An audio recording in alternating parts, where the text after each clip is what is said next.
was saving the world.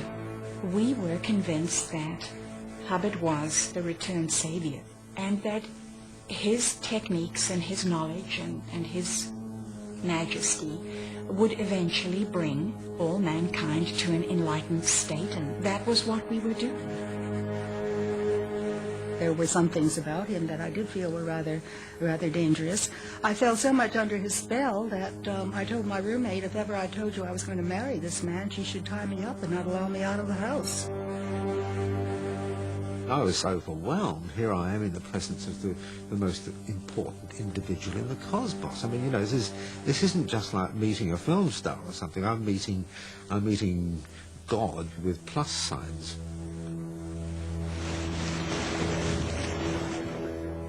Lafayette Ron Hubbard created one of the richest and most controversial cults of our time, the Church of Scientology.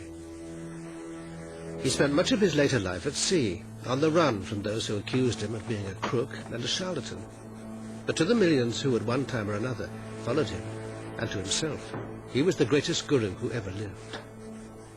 There is one thing you can say about Dianetics and Scientology, and I'm sorry if this sounds odd, but it isn't everybody who can write a book that turns the world on its ear.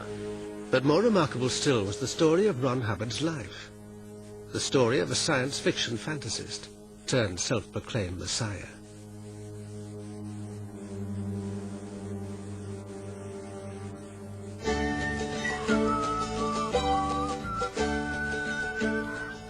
Ron Hubbard was determined that from the start his life would be the stuff of legend. He was born in 1911 and told of how he was brought up on his grandfather's ranch in Montana, which, he said in a newspaper interview, covered a quarter of the state. As a small child, he was breaking broncos and hunting coyote. He claimed he grew up with old frontiersmen and cowboys, and even became a blood brother of the local Blackfoot Indians. These were all splendid tales, but all that is known for sure is that while he did used to visit a small livery stables his grandfather owned, he was brought up in an ordinary home, the only child of ordinary American parents. Towards the end of World War I, his father joined the American Navy, and the teenage Hubbard spent holidays in Guam, where the family was stationed. He traveled in China and the East. With a taste for adventure, he went prospecting for gold in Puerto Rico, and as a student, even led a sea exploration to find pirates' haunts in the Caribbean. But he couldn't resist gilding the lily. A Scientology book later recorded his claim to have communed with native bandits in the high hills of Tibet. But there's no evidence he ever went to Tibet. He told so many stories of exploits of his in South America and the West Indies and places that he would have to be at least 483 years old to have had enough time to have done all those things. But that doesn't really matter. I mean, it was just very entertaining, really, except that he turned it into a religion. Even when he was a teenager, in his diaries, he was writing little stories, sea adventures and yarns, that sometimes when some of his own representatives found them, they thought these were true. There was an escapade of him fighting an octopus that once one of his personal representatives was telling us a true story, and I tried to point out to her later, no, this is just one of his stories that he's interspersing with his private diaries. When he was 22, Hubbard married his first wife, Polly. They went to live on Puget Sound in Washington State, and soon had 2 children. Hubbard's joy in life was sailing and exploring, but now he had to settle down and earn some money.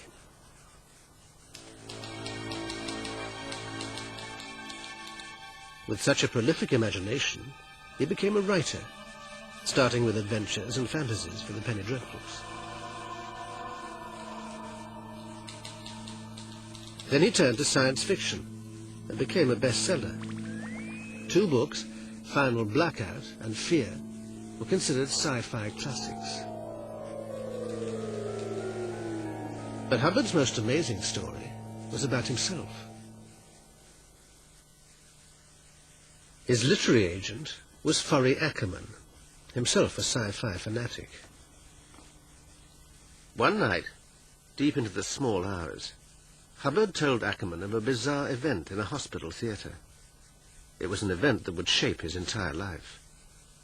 He said that he had died on the operating table.